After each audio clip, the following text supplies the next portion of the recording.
তোমরা যদি সুপারিশ পাইতে চাও গো, ওই যে ইব্রাহিম খলিলুল্লাহর কাছে যাইলে কাজ হবে না, মুসা কালিমুল্লাহর কাছে যাইলে কাজ হবে না, হযরতে ঈসা রূহুল্লাহর কাছে যাইলে কাজ হবে না গো।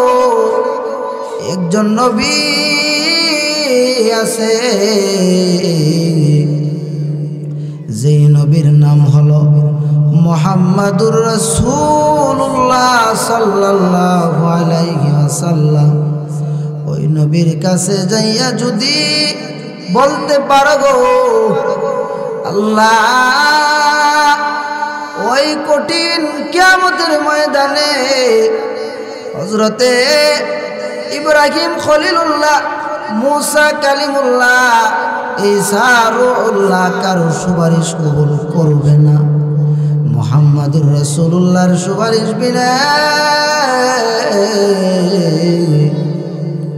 এই কিয়ামতের ময়দানে কেউ আল্লাহর কাছে সুপারিশ করতে পারবে না। ভাইরা, ওই কিয়ামতের ময়দানে এত কঠিন অবস্থা হবে, একটা নেকের জন্য মানুষ দৌড়াইবে, মার কাছে যাইবে, বাবার কাছে যাইবে, একটা নেকের জন্য মার কাছে যা বলবে, মা দুনিয়ার জমিনে কত ভালোবাসতা, আদর করতা, ও মা একটা নেক দাও না, আমি জান্নাতের মেহমান হয়ে যাই। মা বলবে কিয়ামতের ময়দানে আল্লাহ বড় রাগান্বিত, বড় গুসা, কেউ আল্লাহর দরবারে সুপারিশ করতে পারবে না। সমস্ত মানুষগুলা ইয়া নাফসি বলবে, মা সন্তানকে অস্বীকার করবে, সন্তান মাকে অস্বীকার করবে, ভাই ভাইকে অস্বীকার করবে। আল্লাহ বলেন, ইয়াউমা ইয়াফিরুল মারউ মিন আখিহি ওয়া উম্মিহি ওয়া আবিহি ওয়া সাহিবাতিহি ওয়া বানিহি। কিয়ামতের ময়দানে ভাই ভাইকে দেখলে পালাইবে গো, মা সন্তানকে দেখলে পালাইবে, কেউ কারো পরিচয় দিবে না। ওই দিন বুঝে আসবে একটা নেকের জন্য কি প্রয়োজন, একটা নেকের জন্য ওই কঠিন ময়দানে আল্লাহ তাআলা আপনার আমল নামা ওজন করে যখন একটা নেকির টান পড়ে যাবে, ওই কঠিন ময়দানে বুঝে আসবে আর বলবে, আল্লাহ দুনিয়ার জমিনে একবার কেন সুবহানাল্লাহ বললাম না, একবার কেন জান্নাতের বাগানে বসলাম না, একবার কেন আল্লাহ তোমারে ডাকলাম না।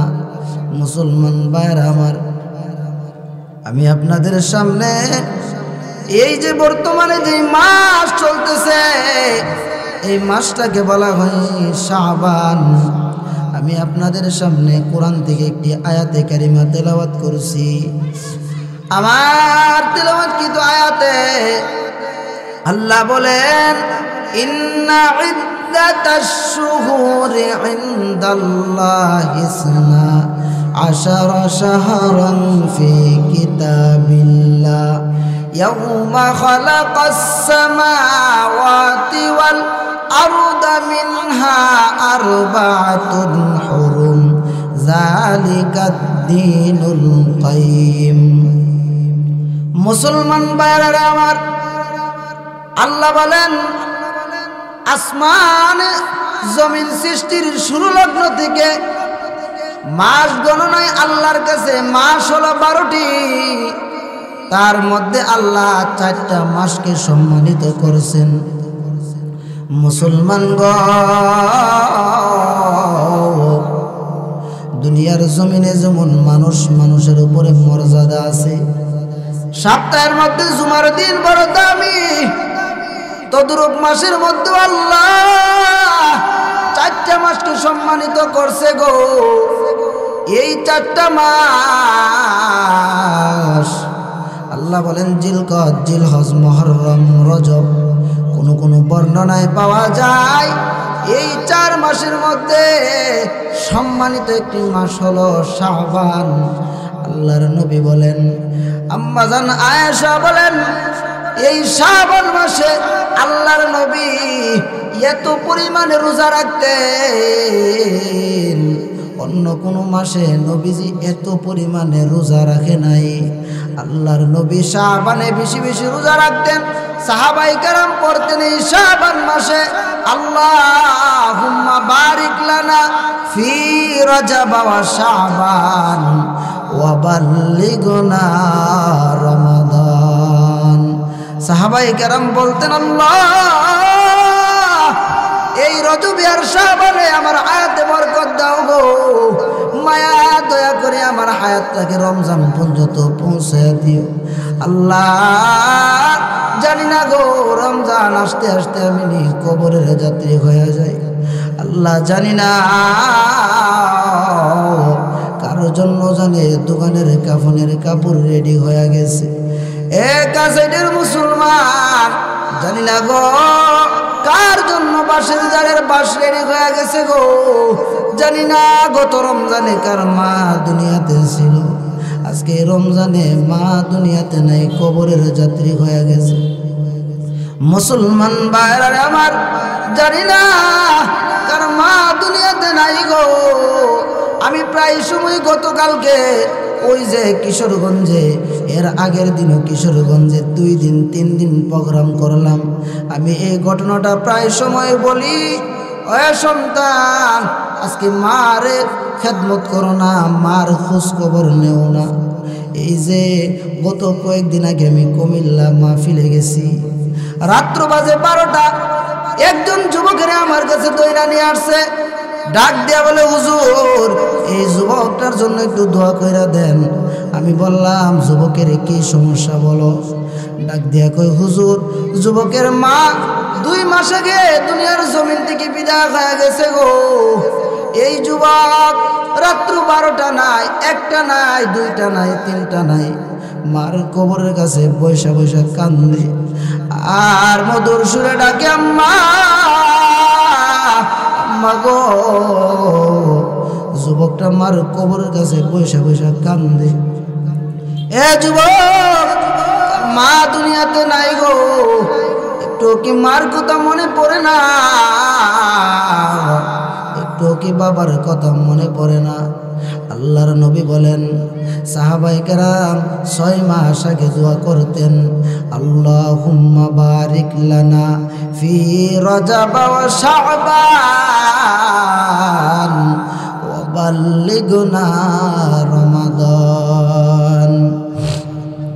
মুসলমান ভাইরা আমার, এই জন্য শাবান মাসে বেশি বেশি দোয়া করো, শাবান মাসে বেশি বেশি আমল করো। আল্লাহর নবী শাবানের শুরু দিয়া রোজা রাখতেন, আল্লাহর নবী শাবানের মাঝখানেও রোজা রাখতেন, আল্লাহর নবী শাবানের শেষ দিয়েও রোজা রাখতেন। আম্মা জান আয়েশা ডাক দিয়া বলে, ইয়া রাসূলুল্লাহ, ইয়া হাবিবাল্লাহ, আল্লাহর নবী গো, ওগো নবীজি, নবীজি গো, আপনি শাবান মাসে কেন এত রোজা রাখেন? আল্লাহর নবী ডাক দেয়া বলে, এ আয়েশা, আমি শাবান মাসে 2 কারণে রোজা রাখি গো। আয়েশা রে, আমি শাবান মাসে 2 কারণে রোজা রাখি। আল্লাহর নবী ডাক দেয়া বলেন, আয়েশা, 1 নম্বর কারণ হলো আমার উম্মতের মধ্যে, আমার উম্মতেরা বাংলা মাসের নাম বলতে পারে, আমার উম্মতেরা ইংরেজি মাসের নাম বলতে পারে, আমার উম্মতেরা আরবি মাসের নামগুলা সুন্দরভাবে বলতে পারে না। আয়েশা রে, আমি শাবান মাসে 2 কারণে রোজা রাখি। ও আয়েশা, 1 নম্বর কারণ হলো আমি শাবানে রোজা রাখি। রোজা রাইখা আমার উম্মতের বুঝা দেয়, ও উম্মতেরা শাবানে বেশি বেশি রোজা রাখো। নবীজি আবার উম্মতের এই কথাও বুঝাইয়া দিছে, এ উম্মতের দল, শাবানে রোজা রাখবা, শাবানের শুরু দিয়া রোজা রাখবা, মাঝখান দিয়া রাখবা, কিন্তু শাবানের শেষ দিয়া রোজা রাখবা না। বলে কেন? আল্লাহর নবী বুঝাইয়া দিছে, এ আমার উম্মত, তোমরা যদি শাবানের শেষ দিয়া রোজা রাখো, শাবান মাসের রোজা হলো নফল আর রমজানের রোজা হলো ফরজ। এ আমার উম্মত, শাবানের শেষ দিয়া রোজা রাইখে যদি তোমরা ক্লান্ত হয়ে যাও, শাবানের শেষ দিয়া রোজা রাইখে যদি শরীরের মধ্যে দুর্বলতা চলে আসে, আর যদি রমজান মাসে রোজা রাখতে গিয়া কষ্ট হয়, এই জন্য আল্লাহর নবী উম্মতের বুঝায় দিছে, শাবানের শুরু দিয়া রোজা রাখবা, মাঝখান দিয়া রোজা রাখবা, শেষ দিয়া রোজা রাখবা না। কেন রাখবা না? যাতে রমজানে তোমাদের কষ্ট না হয়। বাইরে আমার, আল্লাহর নবী শাবানে 1 মাস রোজা রাখতেন। কোনো বর্ণনায় পাওয়া যায় নবী 10টা রোজা রাখতেন, কোনো বর্ণনায় পাওয়া যায় নবীজি শাবানে 20টা রোজা রাখতেন। কেন রাখতেন? আল্লাহর নবীর শরীরের মধ্যে আল্লাহ এত শক্তি দান করছে। 40 জন বীর পুরুষের শরীরে আল্লাহ যেই পরিমাণ শক্তি দান করছে, আমার নবী মুহাম্মদুর রাসূলুল্লাহ সাল্লাল্লাহু আলাইহি ওয়াসাল্লামের শরীরে আমার আল্লাহ এই পরিমাণ শক্তি দান করছে। ভাইরা আমার, আল্লাহর নবী এই শাবান মাসে রোজা রাখতেন। এজন্য মা বোনদেরকে বলবো, সামনে রমজান আসতেছে, রমজানের আগে যেই কইটা পারেন রোজা রাখবেন। আল্লাহর নবী শাবান মাসে রোজা রাখতেন। উম্মতের বুঝাইছে শাবানের শেষ দিয়া রোজা রাখার কোনো দরকার নাই। বলে কেন? আল্লাহ তাআলা নবীর শরীরে এমন শক্তি দান করেছে, 40 জন পুরুষের শরীরে যেই পরিমাণ শক্তি ছিল, আল্লাহর নবীর শরীরের মধ্যে আমার আল্লাহ এই পরিমাণ শক্তি দান করছে। মুসলমান ভাইরা আমার, মক্কার জমিনে সব চাইতে বড় যে শক্তিশালী কুস্তিগির ছিল, তার সাথে মক্কার কেউ শক্তি খাটায় পারত না। তার সাথে কেউ শক্তি করিয়া তার সাথে কুস্তি খেলা কেউ পারত না, যার নাম ছিল রুকানা। আল্লাহর নবী সাল্লাল্লাহু আলাইহি সাল্লাম নবীর দরবারে একদিন সাহাবায়ে কেরাম চলিয়া গেলেন। আল্লাহর নবীকে ডাক দিয়া বলতেছেন, ইয়া রাসূলুল্লাহ, ইয়া হাবিবাল্লাহ। আল্লাহর নবী গো, মক্কার জমিনে ওগো নবীজি, নবীজি গো, মক্কার জমিনে সবচাইতে বড় যে শক্তিশালী লোকটা, যার সাথে মক্কার কেউ কুস্তি খেললা পারে না, ওগো নবীজি, যার নাম রুকানা। ইয়া রাসূলুল্লাহ, ইয়া হাবিবাল্লাহ। আল্লাহর নবী গো, আপনি রুকানার কাছে যায়েন না। আল্লাহ রুকানার শরীরের মধ্যে এমন শক্তি দিছে, রুকানার সঙ্গে মক্কার কেউ কুস্তি খেললা পারে না। আল্লাহর নবী ডাক দেয়া বলে, ও সাহাবায়ে কেরাম, আমি রুকানার কাছে যাইব, রুকানার কাছে কালিমার দাওয়াত দেওয়ার জন্য যাইব। আল্লাহর নবী একদিন ফজরের নামাজ আদায় করিয়া, ফজরের নামাজের সালাতরা শেষ করিয়া রুকানার বাড়ির দিকে রওনা করছে। আল্লাহর নবী ডাক দিয়া বলেন, রুকানা, আমি আসছি মুহাম্মদুর রাসূলুল্লাহ। এ রুকানা, পড়ো লা ইলাহা ইল্লাল্লাহ মুহাম্মাদুর রাসূলুল্লাহ। রুকানা আল্লাহর নবীর কালিমার দাওয়াত শুইনা ডাক দিয়া কয়, মুহাম্মদ, আমি তোমার কালিমা পড়ব না। আল্লাহর নবী ডাক দিয়া বলে, এ রুকানা, পড়ো লা ইলাহা ইল্লাল্লাহ মুহাম্মাদুর রাসূলুল্লাহ। রুকানা ডাক দিয়া বলে, নবী গো আমি আপনার কালিমা পড়ব না। আল্লাহর নবী বলে, রুকানা পড়ো লা ইলাহা ইল্লাল্লাহ মুহাম্মাদুর রাসূলুল্লাহ।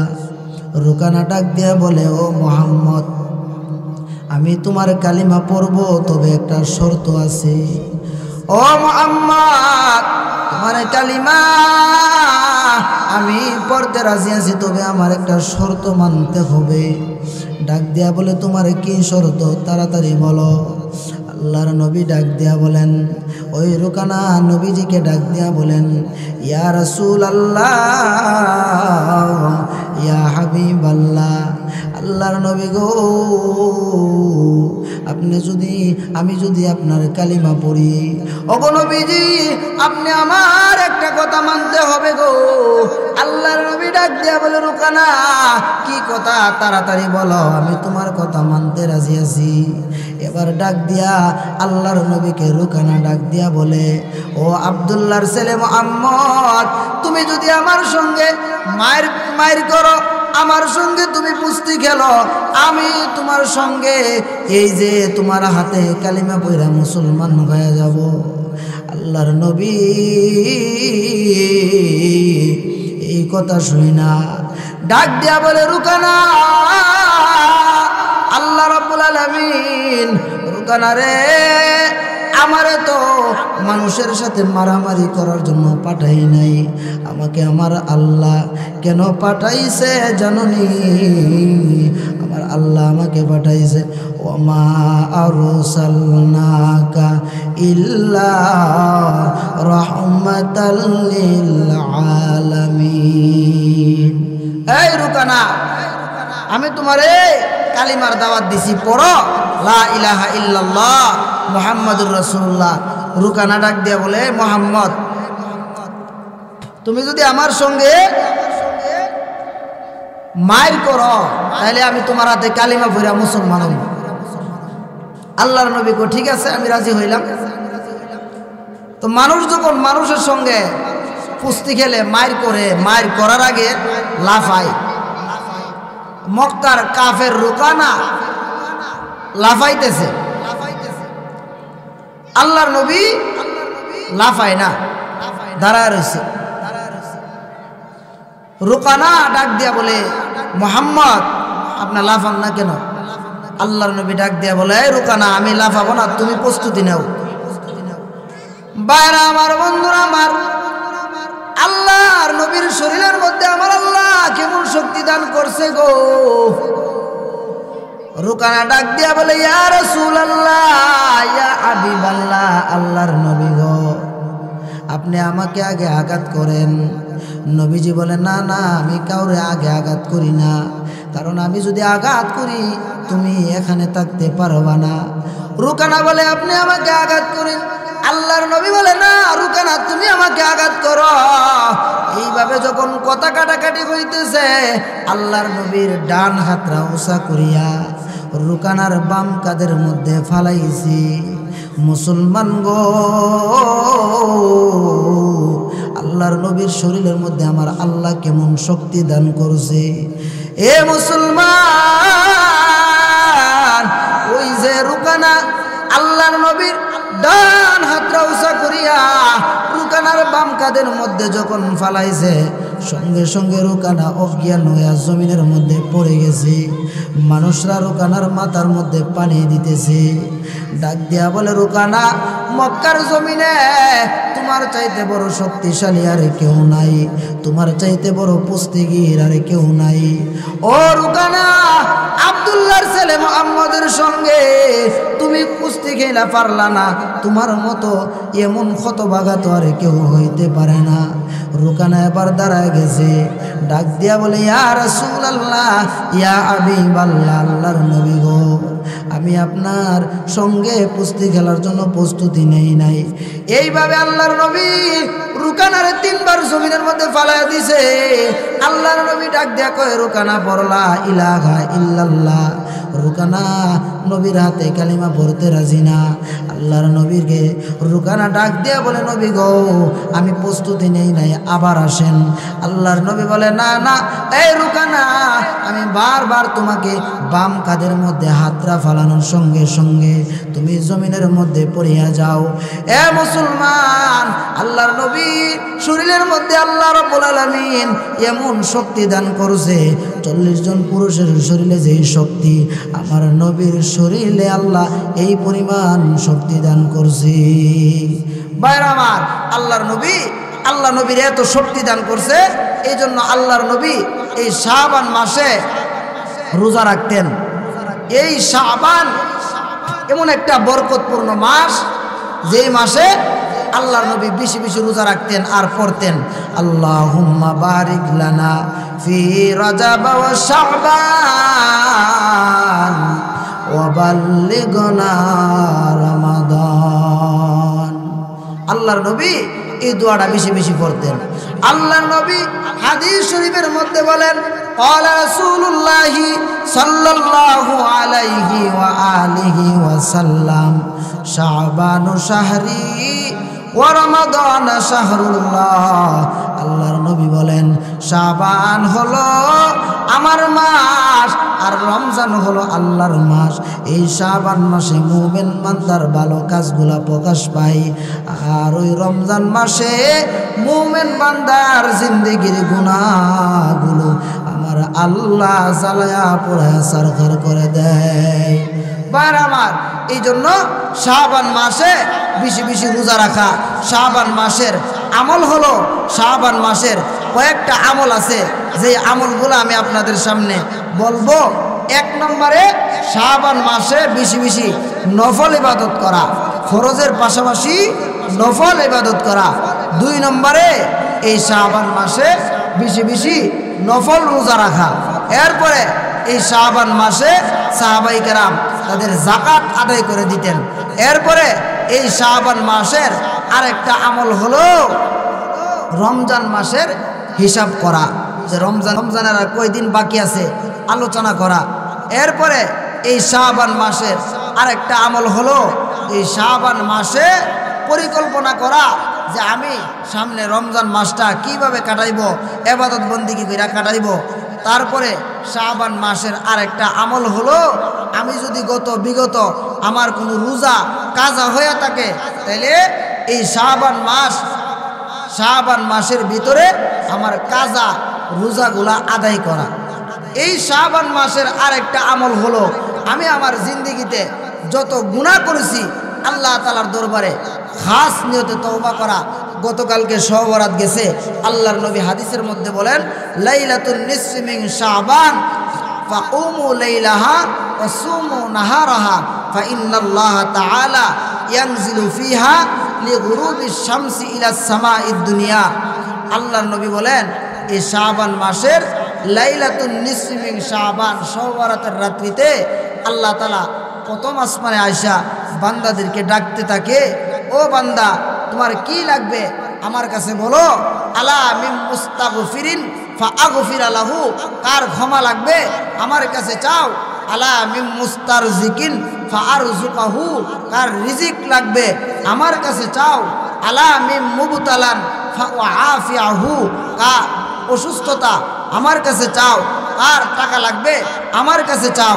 আল্লাহ বলেন, আল্লাহর নবী হাদিসে বলেন, আলা কাজা হাত্তা ইয়াতলু আল ফাজর। আল্লাহর নবী বলে, আল্লাহ রাব্বুল আলামিন ফজর পর্যন্ত প্রথম আসমানে আয়েশা বান্দার ডাকতে থাকে, কার কি দরকার আমার কাছে চাও। এই জন্য এই শাবান মাসের একটা গুরুত্বপূর্ণ আমল হলো পূর্বের গুনার জন্য আল্লাহর কাছে তওবা করা, জিন্দেগিতে আর এই গুনাহ করব না। আল্লাহ বলে, বান্দা যদি খাঁটি নিয়তে আমার কাছে তওবা করে, আমি আল্লাহ তার পূর্বের জীবনের গুনাহগুলো মাফ করে দেই। আজান করা আজান। ভাইরা আমার, আল্লাহর নবী সাল্লাল্লাহু আলাইহি ওয়াসাল্লামের দরবারে একজন সাহাবী নবীর দরবারে গেছে। নবীর দরবারে যায় বলতেছে, ইয়া রাসূলুল্লাহ, ইয়া হাবিবাল্লাহ, আল্লাহর নবী গো, আমি এমন গুনাহ করছি আল্লাহ আমার গুনাহ মাফ করবেনি। যেই সাহাবীটার নাম হলো দাহিয়াতুল কলবি। নবীজি ডাক দিয়ে বলতেছে, দাহিয়াতুল কলবি, তুমি এমন কি গুনাহ করছো যে আল্লাহ তোমার গুনাহ মাফ করবে না? তুমি আমার কাছে বলো। বাইরা আমার, বন্ধুরা আমার, মুসলমান, দাহিয়াতুল কলবি ডাক দিয়া বলতেছে, ইয়া রাসূলুল্লাহ, ইয়া হাবিবাল্লাহ, আল্লাহর নবী গো, আমি এমন গুনাহ করেছি, আমার গুনাহ আল্লাহ মাফ করবে কিনা? ওগো নবীজি, নবীজি গো, আল্লাহ আমার গুনাহটা ক্ষমা করবে কিনা? আল্লাহর নবী ডাক দিয়া বলতেছেন, দাহিয়াতুল কলবি রে, এমন কোন গুনাহ করছো আমার কাছে বলো। দাহিয়াতুল কলবি ডাক দিয়া বলে, ইয়া রাসূলুল্লাহ, ইয়া হাবিবাল্লাহ, আল্লাহর নবী গো, জাহিলিয়াতের যুগে, যে যুগের ঘটনা, আল্লাহর নবী, আমি ব্যবসার কাজের জন্য কোথাও যাইতেছিলাম।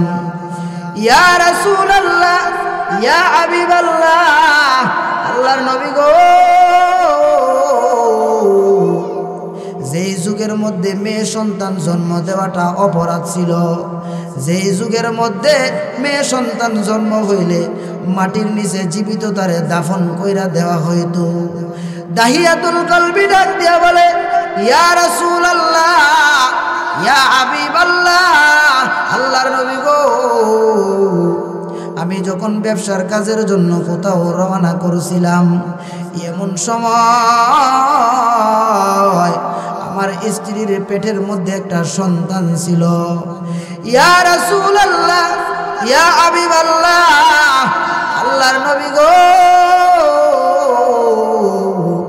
আমি যখন ব্যবসার কাজের জন্য কোথাও যাইতেছিলাম, আমি ব্যবসার কাজে যাওয়ার সময় আমার বিবিরে আমি বইলা গেছিলাম, ও বিবি, বিবি গো, আমার তোমার গর্ভে যে সন্তানটা, এই সন্তানটা যদি ছেলে হয়, তুমি তারে আদর যত্ন করবা, লালন পালন করবা।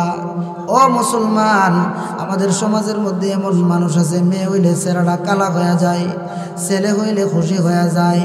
আল্লাহর নবী বলেন, যার ঘরে 3টা মেয়ে আছে আর 3টা মেয়েকে নেককার বানাইতে পারছে এবং 3টা মেয়েকে আলেমের কাছে বিয়া দিতে পারছে, আল্লাহর নবী বলে ওই ব্যক্তি কিয়ামতের ময়দানে আল্লাহ তাকে 3টা জান্নাত দান করবে। মুসলমান গো, দাহিয়াতুল কলবি ডাক দিয়া বলে, নবীজি, ইয়া রাসূলুল্লাহ, ইয়া হাবিবাল্লাহ, আল্লাহর নবী গো, আমি ব্যবসার কাজে যাওয়ার সময় আমার বউরে আমি বইলা গেছি, বিবিরে, তোমার গর্ভে যে সন্তানটা, এটা যদি ছেলে হই তারে আদর যত্ন করবা, লালন পালন করবা, তারে যত্ন কইরা বড় করবা। ওগো বিবি, আরেকটা কথা তোমারে বইলা যাই গো, তোমার গর্ভের সন্তানরা যদি মেয়ে হয়, তুমি তারে জীবিত অবস্থায় দাফন কইরা দিবা। ও বিবি, জানো না এই সমাজে মেয়ে সন্তান জন্ম দেওয়া বড় অপরাধ। ও মুসলমান, দাহিয়াতুল কলবি বলে, নবী গো, কিছুদিন পরে আমি শুনতে পাইলাম আমার স্ত্রীর ঘরে একটা মেয়ে হইল। মেয়েটার চেহারাটা এত সুন্দর, মার দিলে এত মায়া। ওই দাহিয়াতুল কলবি বলে, নবী গো, আমার মেয়েটা,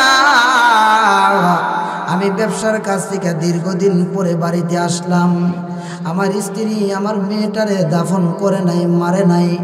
যেহেতু যেই জামানায় মেয়ে দেখলে মানুষে তিরস্কার করত, লজ্জা দিত। দাহিয়াতুল কলবি বলে, নবী গো, আর মেয়েটারে আমার স্ত্রী দাফন না দিয়া তারে পর্দার ভিতরে রাইখা লালন পালন কইরা তার বয়সটা যখন 6 বছর 7 বছর হয়ে গেছে। ইয়া রাসূলুল্লাহ, নবীজি আমি যখন বাড়িতে আসলাম আয়েশা দেখি সুন্দর একটা মেয়ে আমার ঘরের মধ্যে। মা মনে মনে চিন্তা করতেছি তার বাবা যদি মেয়েটারে দেখা ফেলে মাইরা ফেলবে। আবার মা চিন্তা করে আমার মেয়েটার যে সুন্দর চেহারা, তার চোখগুলা কত সুন্দর, বাবা যদি মেয়ের চেহারার দিকে তাকায় হইতে পারে তার মায়া লাগতে পারে। এই কথা ভাইবা ওই দাহিয়াতুল কলবির স্ত্রী তার ওই বিবিরে দাহিয়াতুল কলবি ওই যখন এই কথা বললেন, মুসলমান গো ওই দাহিয়াতুল কলবির স্ত্রী মেয়েটারে দাহিয়াতুল কলবির সামনে পাঠায়া দিলেন। দাহিয়াতুল কলবি তাকায় দেখে গো সুন্দর চেহারাওয়ালা একটা মেয়ে দেখা যায়। আর দাহিয়াতুল কলবিরে ডাকে আব্বু আব্বু বলিয়া। দাহিয়াতুল কলবি মেয়েটার হাতের মধ্যে দুইরা বাজারে নিয়ে যায়। দাহিয়াতুল কলবি মেয়েটারে নিয়ে বাজারে ঘাটে যায়। মানুষগুলা দাহিয়াতুল কলবিরে লজ্জা দেয় আর ডাক দিয়া বলে, দাহিয়ারে তুই কেমন কইরা মেয়ে সন্তান জন্ম দিলি? ও মুসলমান, দাহিয়াতুল কলবি এই কথা শুনিয়া নিজের লজ্জাটারে শরমটারে ডাকতে পারে নাই। একদিন মনে মনে সিদ্ধান্ত করছি আমি আমার মেয়েটারে মাইরা ফেলব। মুসলমান গো, দাহিয়াতুল কলবি একদিন তার স্ত্রীকে ডাক দিয়া বলে, ও বিবি গো, তোমার মেয়েটারে সুন্দর করিয়া সাজায় গোছায় দেও, নানু বাড়িতে নিয়ে যামু। দাহিয়াতুল কলবি তার মেয়েটারে নিয়া নানুর বাড়ির কথা বইলা রওনা করছি। ওই পাহাড়ের দিকে দাহিয়াতুল কলবি তার মেয়েটারে নিয়া যাইতেছে যাইতেছে যাইতেছে। পাহাড়ের মাঝখানে গিয়া দাহিয়াতুল কলবি কুদালটারে বাইর করছি, একটা গর্ত করতেছি। মেয়েটা ডাক দিয়া বলে, আব্বা এই পাহাড়ের মাঝখানে তুমি কেন গর্ত করো? দাহিয়াতুল কলবি ডাক দিয়া বলে, নবী গো, আমার অন্তরে কোনো মায়া নাই, আমার অন্তরের মধ্যে কোনো দয়া নাই। আমি যখন কোদাল দিয়া গর্তগুলা করি আমার কপাল দিয়া গামগুলা বায়া বায়া পড়তেছি। আমার মেয়েটা দেখবেন, মেয়েরা বাবার জন্য মায়া বেশি হয়, ওই মেয়েটা শরীরের জামা দিয়া বাবার গামগুলা মুছে। আর ডাক দিয়া বলে, আব্বা গো, এই পাহাড়ের মাঝখানে কি দরকার ছিল তুমি গর্ত করার জন্য? দাহিয়াতুল কলবি ডাক দিয়া বলে, নবী গো, আমার মেয়ের কথা শুই না আমার অন্তরে কোনো মায়া লাগলো না। আমি গর্তটা কইরা হঠাৎ করে আমার মেয়ের দুইটা হাত পিছন দিক দিয়া বাইন্ধা দিলাম। আমার মেয়েটা কান্দে গো, ডাক দিয়া বলে, আব্বা কেন মারতেছো? আমি কি অপরাধ করলাম? ও বাবা, আমি বুঝতে পারছি তোমারে আব্বা ডাকলে তোমার লজ্জা লাগে। বাবা গো, আমি কথা দিলাম গো, আর তোমাকে এই জমিনে আমি আব্বা বলিয়া ডাকবো না। ও বাবা, আমারে মাইরো না। দাহিয়াতুল কলবি ডাক দিয়া বলে, নবী গো, আর অন্তরের মধ্যে কোনো মায়া লাগলো না। আমি আমার মেয়েটারে ধাক্কা দিয়া গর্তের মধ্যে ফালাইয়া দিলাম। তার শরীরের মধ্যে যখন পাথর মারতে আরম্ভ করলাম, নবী গো,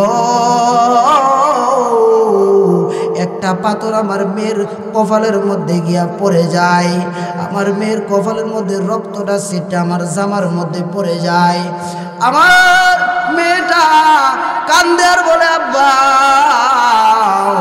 আমার মাইরো না, মাইরো না, তোমার আর আব্বা বলে পরিচয় দিব না। ও মুসলমান, দাহিয়াতুল কলবি পাথর দিয়া মেয়েটারে মাইরা ফালাইল।